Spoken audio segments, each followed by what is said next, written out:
Swerte nga naman, ano? Andito na kami sa may Lourdes na flat pa yung motor namin. Ayan. Pinavulcanize ko, wala naman yatang butas. Pero yung ano, pinaka dito sa sa takip. Hindi na raw mabubuksan, kinakalawang na, oh. Ayan, oh, kinakalawang na. Kaya, panibagong bili, 150 daw yan, mga kapagsiw. Ayan. Ayan. Pupunta lang sana ako dun sa inaanak ko. Yan, mabuti na lang, mabait yung tagagawa dito. Inuna pa ako samantalang may gawa. Ninak. Inalawang na, no? Parang kasing malam... Ha? Anong bagbakal? Pangit? Pinakalawang. Ama, oh. Pero siya yung stainless na. Pero doon parang wala kaya wala kaya isang butas. Silang tayo, gulong lang. Yung yung butas, bago lang yung gulong do. Kaya yan tayo nagkadwa. Ha? Kaya silang kadwa. Di ko alam eh. Tingnan, anak ko kasi nito, di ko alam kung ano na nangyari diyan. Tingnan mo kaya.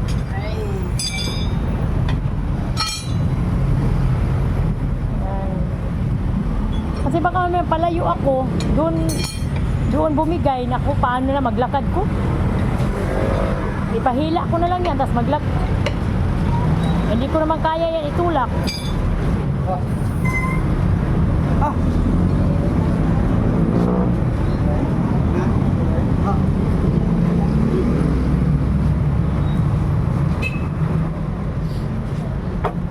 Okay, thank you. Thank you. Okay na ba yan? Thank you.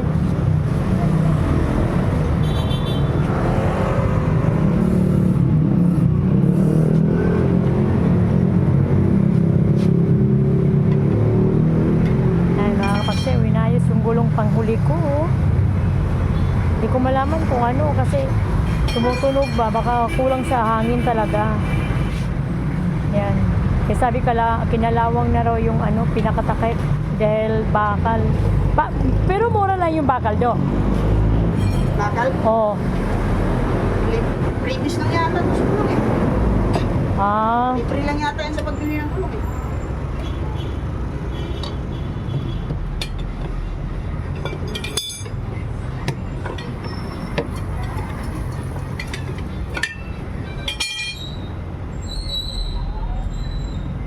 Naikuan? May gisilanan?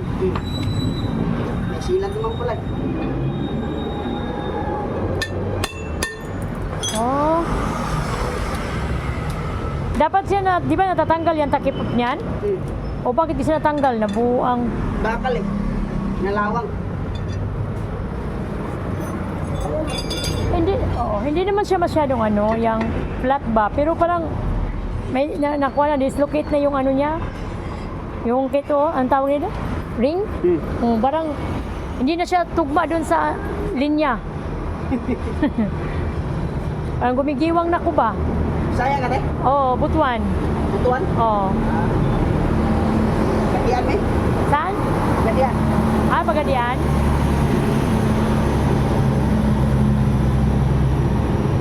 Punta ko ng Katmon. Dito yung mister ko nilibing, everlasting. Yan? Oo. Nasa bungad lang. Ito, bunso mo? Oo, bunso ko yan. Lalaki din pala. Babae, uy. Kala ko na. Twin yan, twin. Kambal, oo. Isang babae, isang lalaki. Kwento-kwento lang. Hanggang matapos. Sabuti, inuuna mo ako. Salamat, Diyod. Matagal yun. Ama, kasi parang pagliko ko dyan sa may kuan, MC Mrog, di na ako makakuan ba, tumutunog-tunog na yung likod.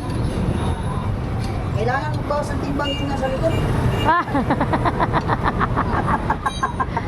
50 kilos, ba siguro niya ako anak ko eh? 48. Ilang kilo ka anak? Siguro yung mga na 40 yan. 40? Isang kabang bugas na po? Ha? 46 daw do? Ay. Bigat-bigat din? Diet na. Oo. Gamay lang siya pero ba? Ano yung mga kapagsewa?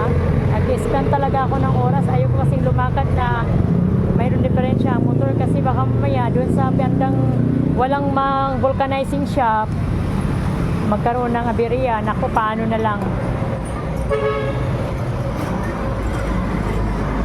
Mabilis na yun.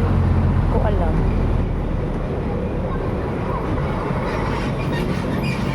Eh, nilagyan ng langis.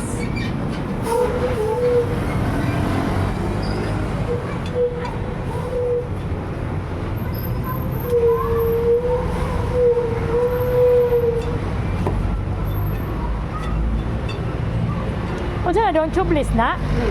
Ha? Oh.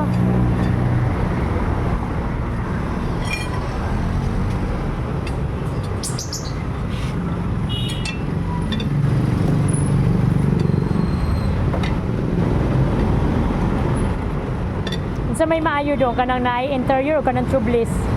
Yes. Ano man? Siya may interior, plating yun. Eh kung ma-flat na, diretso man, wala may kuan. Hindi, pwede mo ito igulong kahit flat. Ama, oh? Yung interior, hindi mo pwede igulong yun. Oh, Sisirain yung mags. ama o di ay. Nya ka na karon, pwede na siya itakbo. Oo. Nya kay wala may dikit. Hindi kahit ano yan, basta makaabot pa rin vulcanizing yan. Yung gaya ng interior, hindi mo pwede itakbo yun. Ama, oh. Ay, nakakapagsiw, ha? Bait ng aming tagagawa ng motor. May explanation pa siyang ginawa sa akin. Ayan. Grabe, no?